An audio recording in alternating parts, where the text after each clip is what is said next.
Waalaikumsalam warahmatullahi wabarakatuh. Alhamdulillah, Alhamdulillahirabbil alamin.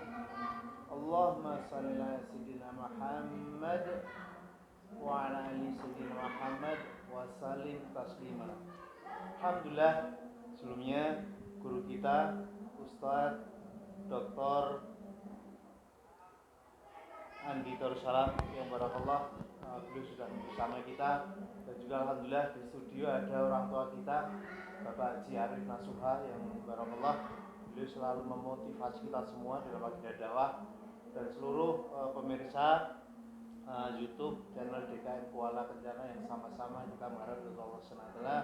Alhamdulillah di sore yang barokah ini tak lupa senantiasa malah kita panjatkan puji syukur alhamdulillah atas segala nikmat Allah bagi kita, berkhusus nikmat iman, nikmat Islam, nikmat sehat walafiat, dan alhamdulillah juga nikmat kesempatan. Alhamdulillah barakallah di bulan Ramadan yang saat ini sudah masuk hari ke-10 saat ini, yang barakallah waktu yang luar biasa, waktu penuh barokah. Allah hidangkan kita semua bisa menikmati bulan Ramadan dan sudah melewati 10 hari. Mudah-mudahan seluruh aktivitas dakwah kita, seluruh aktivitas ibadah kita selama bulan Ramadan Allah ridhoi, Allah berikan kekuatan iman, kekuatan wabil khusus cinta pada Allah dan Rasulullah sehingga bisa memaksimalkan sisa Ramadan yang tinggal 20 hari. Mudah-mudahan seluruh aktivitas kita Allah ridhoi dan menjadi amal bagi kita semua. Salam salam senantiasa kita aturkan kepada junjungan kita Muhammad Sallallahu alaihi wasallam. Salam ini senantiasa tercurah pada seluruh keluarga beliau, kepada sahabat-sahabat beliau, dan kita berdoa di bulan Ramadan di sore hari menjelang berbuka dengan hati yang khusyuk kita doakan mudah-mudahan guru-guru kita, ustadz-ustadzah kita yang membimbing kita dari ilmunya, tahunnya sholat dari beliau, tahunnya puasa dari beliau, tahunnya zakat dan sedekah dari beliau, dan khusus orang tua kita tercinta yang sudah dengan segala aktivitas, doa, pengorbanan, perjuangan beliau, bahkan jadinya kita sadar adalah karena jerih payah dan doa beliau. Kita doakan mudah-mudahan beliau semua dan mendapat nikmat Allah, dikumpulkan di surga Allah bersama Rasulullah Muhammad Sallallahu Alaihi Wasallam. Amin. Para pemirsa YouTube channel DKM Kuala Kencana yang sama-sama kita berdoa Allah SWT. Alhamdulillah di sore hari ini telah bersama kita guru kita Dr. Andi Darussalam. Alhamdulillah beliau hadir di sini kerjasama yang baik antara YNM, Yayasan Masyarakat Muslim dan keluarga Muslim Masjid Kandi, yang insya Allah beliau akan bersama kita di sore hari ini, akan membimbing kita dengan tauhid beliau untuk menyemangati kita memaksimalkan bulan Ramadan, dan insya Allah beliau akan bersama di dalam sholat tarawih dan juga sholat subuh. Sebelumnya kita sapa dulu guru kita. Assalamualaikum Ustaz. Waalaikumsalam warahmatullahi wabarakatuh. Alhamdulillah dengan semangat beliau mudah-mudahan menjadikan motivasi bagi kita memaksimalkan bulan Ramadan yang saat ini sudah 10 hari meninggalkan kita, tinggal 20 hari lagi, sehingga waktu yang sangat pendek ini mudah-mudahan dengan taman bekal tauhid dari beliau menjadi semangat bagi kita untuk memaksimalkan. Jangan lepaskan waktu, jangan lepaskan sedetik pun dalam aktivitas tanpa ibadah. Langsung aja waktu sepenuhnya kita berikan kepada beliau untuk memberikan tauhid kita. Mari sama-sama kita niatkan hati, kita bersihkan diri dan kita kosongkan pikiran untuk memberikan tauhid, mudah-mudahan menjadi ilmu yang barokah dan kita bisa mengamalkan dengan kemudahan dari Allah SWT. Moga waktu sepenuhnya kami berikan kepada guru kita. Ya. Terima kasih moderator. Alhamdulillah. Assalamualaikum warahmatullahi wabarakatuh. Waalaikumsalam warahmatullahi wabarakatuh. Alhamdulillah wa syukurillah wassalatu wassalamu ala rasulillah wa ala alihi wa ashabihi wa man tabi'ahum bi ihsanin ila yaumiddin. Para pemirsa KMM Kuala Kencana YouTube yang saya mau hormati, alhamdulillah kita bersyukur kepada Allah Subhanahu wa taala. Allah senantiasa memberikan nikmat kepada kita. Dan nikmat ini terlalu banyak dan kita pasti tidak akan mampu untuk menghitungnya. Dan memang Allah tidak suruh kita untuk menghitung. Allah hanya menginginkan agar kita mensyukuri. Nah, syukur itu bukan hanya mengucapkan alhamdulillah, tetapi syukur di sini adalah bagaimana menggunakan nikmat Allah ini untuk melaksanakan tujuan penciptaan. Di mana kan kita selalu mengatakan Allah berfirman, sesungguhnya aku menciptakan manusia dan jin hanyalah untuk beribadah.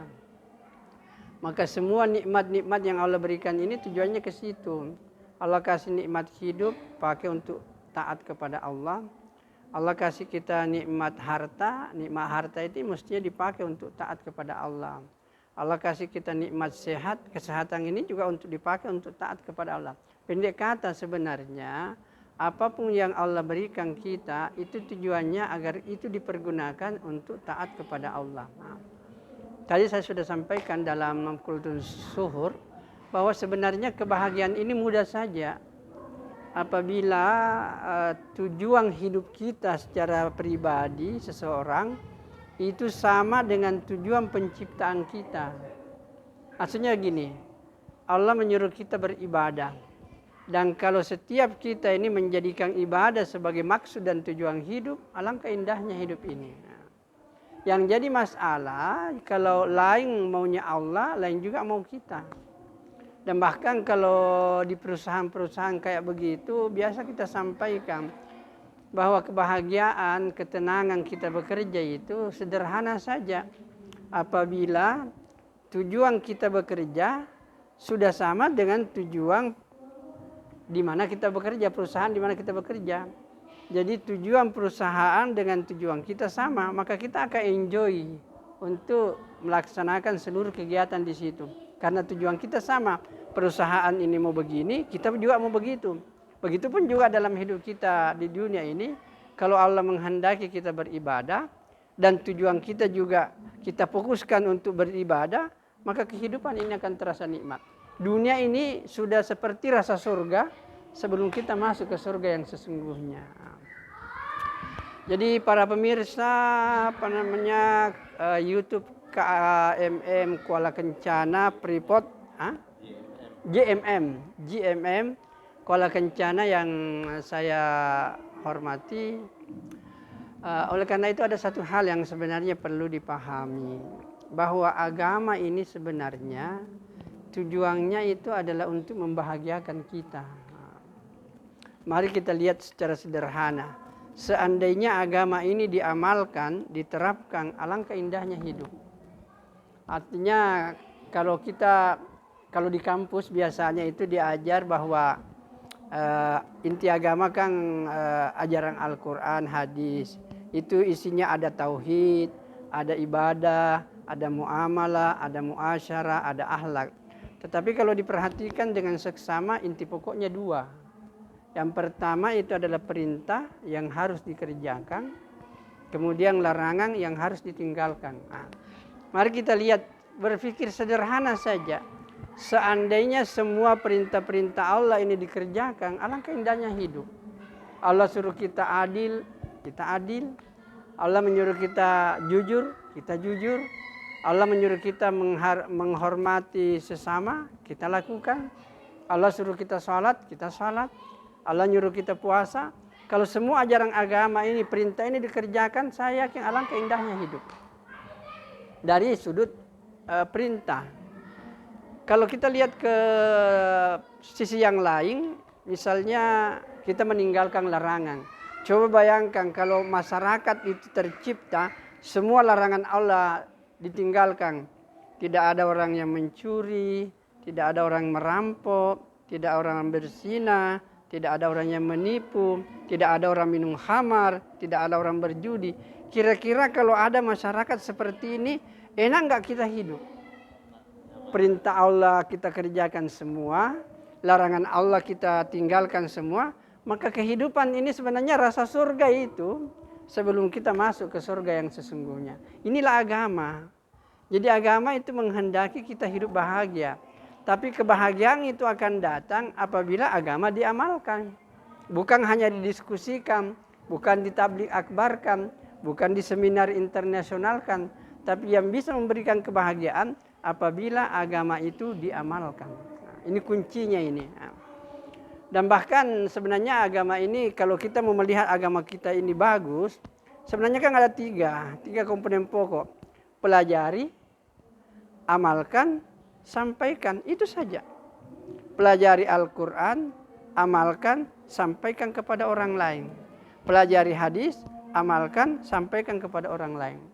Jadi kalau ini yang kita lakukan, belajar, amal, sampaikan, maka umat Islam ini akan merasa nikmat dengan agama ini. Nah. Jadi para pemirsa GMM, Kuala Kencana, YouTube yang saya muliakan. Jadi sebenarnya agama itu tujuannya seperti itu, untuk hidup bahagia. Makanya kalau ada orang Islam mengatakan saya tidak bahagia dalam hidup saya kesimpulannya orang itu tidak memahami Islam secara benar dan tidak mengamalkan Islam secara benar. Apabila orang itu mengamalkan Islam dengan benar dan memahami Islam dengan benar, orang itu pasti akan bahagia apapun posisinya dalam kehidupan. Nah, dan satu lagi yang harus menjadi perhatian kita itu adalah banyak yang menganggap bahwa kalau dia mengamalkan agama itu efeknya kepada Allah. Padahal ini tidak ada sangkut pautnya itu. Semua ajaran agama kalau kita kerjakan itu untuk diri kita itu. Taruhlah misalnya kita sholat, kita puasa, kita zakat, itu kan ada ada pahalanya. Pahalanya itu bukan untuk Allah, untuk kita. Nah, disinilah kita memahami sebenarnya bahwa agama itu adalah kebutuhan. Nah, manusia ini adalah makhluk dua dimensi. Ada dimensi jasmani, ada dimensi rohani. Jasmani kita ini punya kebutuhan, rohani pun juga punya kebutuhan. Nah, sekarang kalau kita bertanya, apa itu yang dimaksud dengan kebutuhan? Kebutuhan itu adalah sesuatu kalau tidak terpenuhi membuat kita susah. Taruhlah misalnya kita lapar, kita kan butuh makan. Dan kapan kita tidak makan, kita kan susah. Kita haus, kita butuh minum. Kapan kita tidak minum, kita akan susah. Jadi kebutuhan itu adalah sesuatu yang kalau tidak terpenuhi membuat kita susah. Secara fisik itu bisa dipahami, itu mudah. Cuma yang jadi masalah ini kebutuhan rohani. Kebutuhan rohani inilah sebenarnya agama. Tapi agama yang diamalkan. Agama yang diamalkan ini melahirkan pahala. Dan inilah pahala kebutuhan rohani kita. Karena rohani ini gaib. Karena Allah kan dalam Al-Quran mengatakan ketika manusia berada dalam perut ibu, itu dikatakan fayamfuhu fihi ruh. Allah tiupkan roh. Berarti roh ini berasal dari Allah. Allah maha gaib. Maka kebutuhan rohani ini adalah gaib. Apa yang gaib? Itulah pahala. Nah, jadi sebenarnya kalau kita mau berpikir lebih jauh, agama inilah sebenarnya kebutuhan rohani kita. Cuma memang kelihatannya bahwa agama ini adalah kewajiban. Jadi kita menganggap bahwa agama itu kewajiban. Ketika kita masih menganggap agama ini sebagai kewajiban, kita akan belum menikmati itu agama. Harus kita mengatakan agama ini nampaknya memang kewajiban, tetapi sebenarnya itulah kebutuhan rohani kita. Dan kalau itu tidak terpenuhi, agama tidak diamalkan, maka rohani itu akan menderita sebagaimana menderitanya fisik kalau kebutuhannya tidak terpenuhi. Jadi misalnya gini, kita sholat misalnya kan, ada pahalanya. Nah kalau ada pahalanya, rohani kita makan. Coba kita lihat dalam kehidupan kita sehari-hari. Habis sholat, kan tenang kita punya jiwa. Enak perasaan. Sama dengan kalau kita habis makan, lapar, kita makan, kan enak. Nah begitu juga kalau kita habis sholat, kita habis zikir, baca Quran, enak perasaan. Kenapa enak perasaan? Karena rohani kita sudah mendapatkan kebutuhannya. Jadi karena ini dua-duanya harus terpenuhi, kebutuhan jasmani dan kebutuhan rohani. Tadi kita kembali kepada persoalan pahala tadi itu. Seandainya orang tahu bahwa segala sesuatu yang dikerjakan adalah untuk dirinya, maka pasti mereka akan semangat untuk mengamalkan ini agama. Salat diperbaiki, puasa diperbaiki, ibadah-ibadah yang lain, karena dia yakin bahwa ibadah yang dikerjakan adalah untuk dirinya. Kan selalu mengatakan ini salat untuk Allah, kita puasa untuk Allah. sebenarnya memang nampaknya untuk Allah, tetapi pada hakikatnya bukan untuk Allah. Allah tidak butuh pahala. Satu dunia ini orang salat semuanya, kan Allah tidak naik derajatnya. Tidak lagi ada orang mau salat, Allah kan tidak turun derajatnya. Allah tetap agung dengan keagungannya, Allah mulia dengan kemuliaannya, tidak ada hubungannya dengan ibadah manusia. Semua ibadah yang dikerjakan manusia itu untuk dirinya sendiri, bukan untuk Allah. Sekalipun kita harus mengatakan bahwa kita kerjakan berdasarkan ketaatan kita kepada Allah, berdasarkan karena kita hamba daripada Allah, tetapi semua efeknya pahalanya itu akan lari kepada kita semua. Jadi dengan demikian kalau ini kita pahami, maka orang itu tadi sudah disampaikan, kita sudah memasuki hari melewati 10 hari pertama. Tetapi kalau kita sudah paham bahwa segala sesuatu yang saya kerjakan adalah untuk diri saya, maka orang itu akan semangat untuk menjaga sholat, semangat untuk menjaga tarawih, semangat untuk menjaga sholat duha, amalia Ramadan yang lainnya. Karena kita harus yakin, harus kita manfaatkan bulan Ramadan sekarang ini, karena kita tidak tahu tahun depan apa kita masih sampai bulan Ramadan ini. Karena kebenaran yang paling benar itu sebenarnya itu adalah kematian. Tidak ada orang yang menolak itu. Kalau Al-Quran kita menganggap kebenaran, tapi masih banyak orang yang mengatakan bukan kebenaran itu. Tapi kalau kematian, seluruh dunia ini tidak ada yang tidak mengatakan bahwa kematian itu adalah kebenaran. Dan inilah yang harus menjadi perhatian bagi kita, bahwa kalau kita meninggal dunia kan tidak bawa apa-apa. Tidak bawa harta, tidak bawa uang, tidak bawa benda-benda dunia. Yang kita bawa adalah iman dan amal-amal kebaikan. Nah, kalau kita meninggal dengan membawa iman dan amal-amal kebaikan, maka kehidupan kita akan jadi enak. Jadi mungkin sebagai akhir daripada perbincangan kita ini, selalu kita katakan bahwa kita ini adalah makhluk akhirat. Ini yang perlu disadarkan kita, bahwa kita manusia ini bukan makhluk dunia saja. Sebenarnya kita ini adalah makhluk akhirat yang akan hidup selama-lamanya di akhirat. Kita mampir sebentar di dunia ini paling 60-70 tahun. Dan begitulah kata Nabi, umurnya umatku antara 60 dan 70 tahun. Ada mungkin yang lebih tidak seberapa, ada yang kurang tidak seberapa, ya rata-rata antara 60-70 tahun itu. Dan kalau umur 60 tahun ini dikonversi dengan ayat, Allah Subhanahu wa taala menjelaskan, wa inna yawman 'inda rabbika ka'alfi sanatin mimma ta'udun. Satu hari kemudian itu kata Allah 1000 tahun ukuran dunia. Jadi kalau 1000 dibagi 24, karena satu hari 24 jam, itu hasilnya 41,6.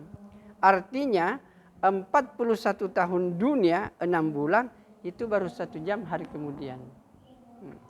Jadi kalau kita umur sekitar 60-70 tahun, berarti kita hidup di dunia hanya 1,5 jam atau 2 jam. Apa artinya 1,5 jam 2 jam itu? Inilah tujuannya kita hadir di dunia, hanyalah untuk menjalani ujian. Kita diuji oleh Allah. Yang namanya ujian, yang lulus tentu bahagia, yang gagal tentu sengsara. Itulah maknanya kehidupan kita di dunia ini, hanya untuk menentukan, wahai manusia, kau mau kemana? Kalau mau ke surga, ini jalannya. Kalau kau tidak menempuh jalan ke surga, pasti Anda menempuh jalan ke neraka. Tidak ada jalan yang lain. Maka seluruh apa yang ada dalam diri kita itu hanya berdimensi 2. Kalau itu tidak mengantarkan kita ke surga, maka pasti itu mengantarkan kita ke dalam kebinasaan yang tiada hentinya. Jadi bapak-bapak dan saudaraku yang dimuliakan oleh Allah Subhanahu wa taala, oleh karena itu perlu kita senantiasa berpikir dan merenung bahwa kehidupan kita di dunia ini sementara, dan selalu disampaikan bahwa nasihat yang paling bisa menyadarkan itulah yang disebut dengan kematian. Bahwa kita ini akan meninggalkan dunia ini, dan ketika kita meninggal dunia kita tidak bawa apa-apa, hanyalah iman dan amal-amal kebaikan. Dan hebatnya amal-amal kebaikan itu justru Allah memfasilitasi kita untuk melipat gandakan secara berlipat-lipat justru di dalam bulan suci Ramadan ini. Mudah-mudahan dengan pemahaman seperti ini kita menyemangatkan diri untuk memotivasi diri kita secara maksimal memanfaatkan bulan Ramadan yang sekarang ini kita nikmati ini berada di sini. Karena itu tadi kita tidak tahu apa bulan Ramadan yang akan datang, kita masih hidup atau tidak. Allahu a'lam. Mungkin ada yang bisa ditanyakan, silahkan.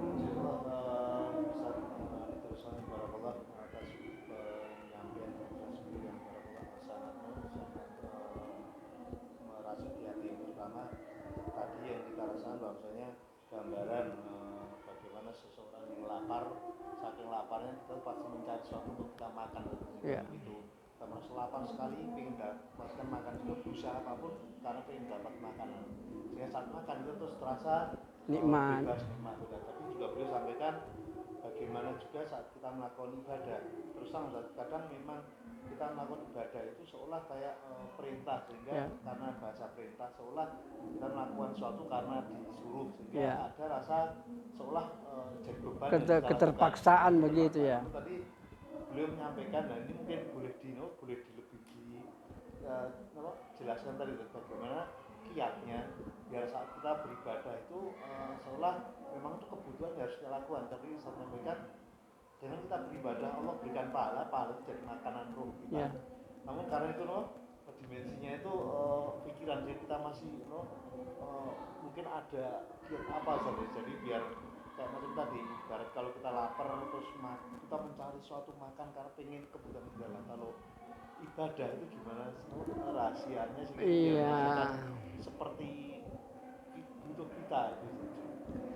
Ya, kehidupan kita kan sebenarnya taruhlah kebutuhan jasmani kita mau makan. Nah, saya pikir kalau kita makan ini, kita kan mau sempurnakan itu makanan supaya terasa nikmat. Di sini ada nasinya, ada lauknya, ada sayurnya, ada sambalnya. Kita mau sempurnakan ini. Bahkan buah-buahan pun juga kita siapkan itu. Kenapa? Untuk merasakan kenikmatan dalam makan itu. Nah, cuma masalahnya sekarang orang tidak membawa yang seperti itu untuk kebutuhan rohani. Nah, kalau orang membawa hal-hal seperti itu kepada kebutuhan rohani, alangkah indahnya menikmati ini perintah-perintah Allah. Jadi sekali lagi, perintah-perintah Allah itu nampaknya sebagai suatu kewajiban, tapi sebenarnya itu bukan kewajiban, itulah kebutuhan rohani. Dan kalau itu dilakukan, maka rohani ini akan merasa nikmat, sebagaimana fisik merasa nikmat kalau kebutuhannya terpenuhi. Cuma itu tadi, kalau jasmani kita mau sempurnakan, kenapa kalau kebutuhan rohani kita tidak sempurnakan? Kadang-kadang saya berpikir ini orang nggak merasa. Coba bayangkan Pak, biasa kita lihat ada orang, dia tompi yang masbuk, masuk sholat, begitu selesai assalamualaikum loncat. Berarti orang ini hanya kasih makan nasi itu rohaninya, nggak ada sayurnya, nggak ada lauk pauknya. Nah coba, saya bahkan kalau adik-adik mahasiswa di kampus itu, saya katakan kalau Anda mau merasakan kenikmatan, saya kasih contoh misalnya sholat. Sholat ini kan sesuatu yang nikmat luar biasa. Tetapi bagaimana caranya merasakan kenikmatan itu? Maka sempurnakanlah semua amalan-amalan yang berkaitan dengan sholat itu. Dan saya katakan tidak usah 1 tahun, tidak usah 1 bulan. 1 minggu saja praktekkan, kita sudah berada di masjid sebelum azan dikumandangkan akan terasa nikmat itu.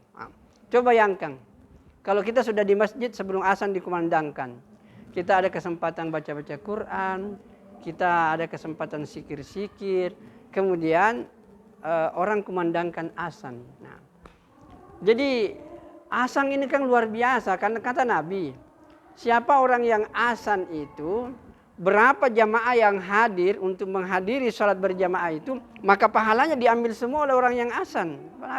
Makanya Nabi katakan seandainya azan itu ditahu, maka orang akan berlomba-lomba dan kalau perlu di lotre untuk disuruh asang. Ya sekarang ini disuruh asang, silakan kau. Sudah disuruh dia tidak mau, padahal pahalanya luar biasa. Jadi kalau saya misalnya asang, kemudian ada orang 100 datang sholat berjamaah, saya dapat pahala 27. Tapi ada 100 orang datang, maka saya mendapatkan pahala 2.700 tambah 27. Luar biasa. Tapi kita yang tidak asang, apa pahala kita? Inilah agama kita luar biasa. Dikatakan siapa yang sudah duduk di masjid, kemudian dia mengikuti itu asang, taruh misalnya mengatakan asang Allahu Akbar, kita ikut Allahu Akbar. Semua perkataan muazzin kita ikuti. Hayyalas shalah, la haula wala quwata illa billah. Sampai dia tutup la ilaha illallah, kita katakan juga la ilaha illallah. Apa keuntungan kita? Orang yang menjawab panggilan azan seperti ini, itu dikatakan berapa pahala yang didapatkan oleh orang yang azan, dia juga dapat pahala seperti itu. Bayangkan tadi yang 27 derajat kali 100, 2.700. Kita hanya duduk mengulangi itu azannya orang muazzin, kita pun juga dapat pahala 2.700. Alangkah indahnya hidup ini. Jadi itulah, coba kalau kita baru kita sholat, sudah tenang itu jiwa Pak. Habis kita sholat, tadi ada qabliyah, kemudian kita tutup dengan ba'diyah, kemudian habis itu sikir-sikir dan doa. Saya yakin itu karena sempurna ini makanannya rohani, alangkah indahnya kita menikmati itu agama. Jadi untuk fisik ini kita mau sempurnakan, mestinya juga untuk rohani, kebutuhannya pun juga harus disempurnakan. Sehingga kita akan merasa nikmat dalam hidup ini. Rohani kita sehat, jasmani kita sehat, dan itu akan mengantarkan kita hidup di dunia terasa surga, sekalipun kita belum masuk ke surga yang sesungguhnya. Allah di atas sesuatu yang sangat kita rasakan dan ini wajib kita laksanakan, karena bisa jadi selama ini kita merasa berat itu karena belum menemukan sesuatu rahasianya. Artinya rahasia tadi salah satunya adalah kita coba kita hadir sebelum waktunya adzan, dan kalau perlu disampaikan kita harus berlomba-lomba untuk mengundangkan adzan. Bahkan disampaikan kalau perlu karena sakit besarnya kita harus berundi untuk siapa melakukan adzan. Barakallahu Ustaz atas tausiah bagi kita semua. Sebenarnya saya yakin kalau ini kita lanjutkan untuk pertanyaan, masih ada banyak pertanyaan. Namun sekali lagi karena waktu berbuka kita sudah mau masuk, dan sekali lagi Allah Ustaz atas waktu, dan insyaallah kita masih akan bertemu dengan beliau, karena beliau nanti di tanggal 16 insyaallah masih akan di kita. Tanggal 6. Oke, alhamdulillah insyaallah kita akan melanjutkan podcast ini. Kalau nanti ada pertanyaan, nanti kita akan bisa sambung di lain waktu. Untuk lebih barokahnya agenda Ustaz dan juga barokahnya kali ini waktu menjalankan untuk kita bersama dan untuk memaksimalkan Ramadan lebih khusus. Mudah-mudahan dengan doa bersama Allah ridhoi 10 hari yang sudah lewat, bila aman ridhoi, dan Allah ridhoi pula umur kita, semangat kita, waktu untuk memaksimalkan 20 hari Ramadan yang akan kita lewati.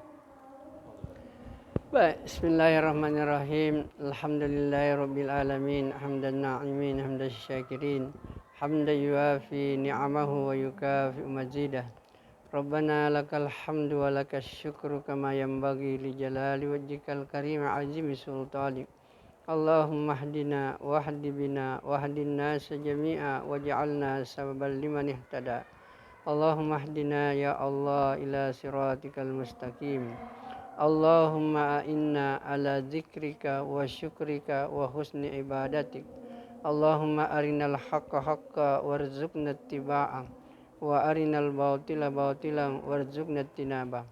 Allahumma ghfir lana wa li ikhwanina alladhina sabaquna bil iman wa la taj'al fi qulubina ghillan lil ladzina amanu rabbana innaka ra'ufur rahim. Allahumma ghfir lana wa liwalidayna warhamhuma kama rabbayana shighara. Allahumma ghfir lil muslimina wal muslimat wal mu'minina wal mu'minat al ahya'i minhum wal amwat. إنك سميع قريب مجيب الدعوات يا قاضي الحاجات ربنا آتنا في الدنيا حسنة وفي الآخرة حسنة وقنا عذاب النار اللهم لك سمنا وبك آمنا وعلى رزقك أفطرنا ذهب الظمأ وابتلت العروض وثبت الأجر إن شاء الله تعالى ربنا آتنا في الدنيا حسنة في الآخرة حسنة وقنا عذاب النار سبحان ربك رب العزة عما يصفون وسلام على المرسلين والحمد لله رب العالمين. Alhamdulillah, insyaallah Ustaz Nabi Darussalam, Dr. Nabi Darussalam yang atas waktunya dan juga pikiran kita semua. Dan juga alhamdulillah di studio ada orang tua kita Bapak Haji Arif Naswa yang juga menemani kita semua, juga seluruh pemirsa. Haraplah demikian setengah jam kita bersama beliau di dalam mengisi menghasilkan waktu, dan pastikan kita tonton dan pastikan juga subscribe dan menjadi channel yang bermanfaat dan benar kita semua diberkahi Allah. Wabil khusus di bulan Ramadan seperti berusaha tadi, mari kita maksimalkan sisa Ramadan yang tinggal 20 hari lagi. Kita checklist kembali target-targetan kita kemarin, sekiranya sudah masuk kita tingkatkan, kalau ada yang belum masuk pastikan kita 20 hari ini kita tutup yang kurang-kurang, mudah-mudahan berkah. Wabil khusus marilah sama-sama kita niatkan, kita doa untuk khususnya orang tua kita tercinta. Baik kalau beliau masih ada, mudah-mudahan Allah berikan kenikmatan untuk bisa beribadah maksimal. Sekiranya beliau sudah menghadap Allah, mudah-mudahan dengan bulan mulia ini, dengan doa-doa kita sebagai anak-anaknya, mudah-mudahan beliau di lapang kuburnya dan dijadikan tempat yang paling indah sampai nanti masuk surga Allah SWT. Dari studio saya Isnadi dan juga guru kita Dr. Darussalam Bapak Haji Arif dan juga seluruh jamaah yang ada di studio pamit dan mohon maaf jika ada salah. Insyaallah kita bertemu dengan kesempatan, dan juga kita sampaikan bahwasanya insyaallah beliau akan bersama kita nanti malam di sholat tarawih di masjid, dan insyaallah beliau akan lanjut besok putus subuh di musola tercinta kita sebelum beliau nanti akan berpindah di 38 dan juga di base camp, dan nanti tanggal 6 akan kembali ke kita kembali. Demikian, mari kita sama-sama diri dalam baca dan doa majelis. Alhamdulillah, amin. Subhanakallahumma asyhadu an la ilaha illa anta astaghfiruka. Assalamualaikum warahmatullahi wabarakatuh.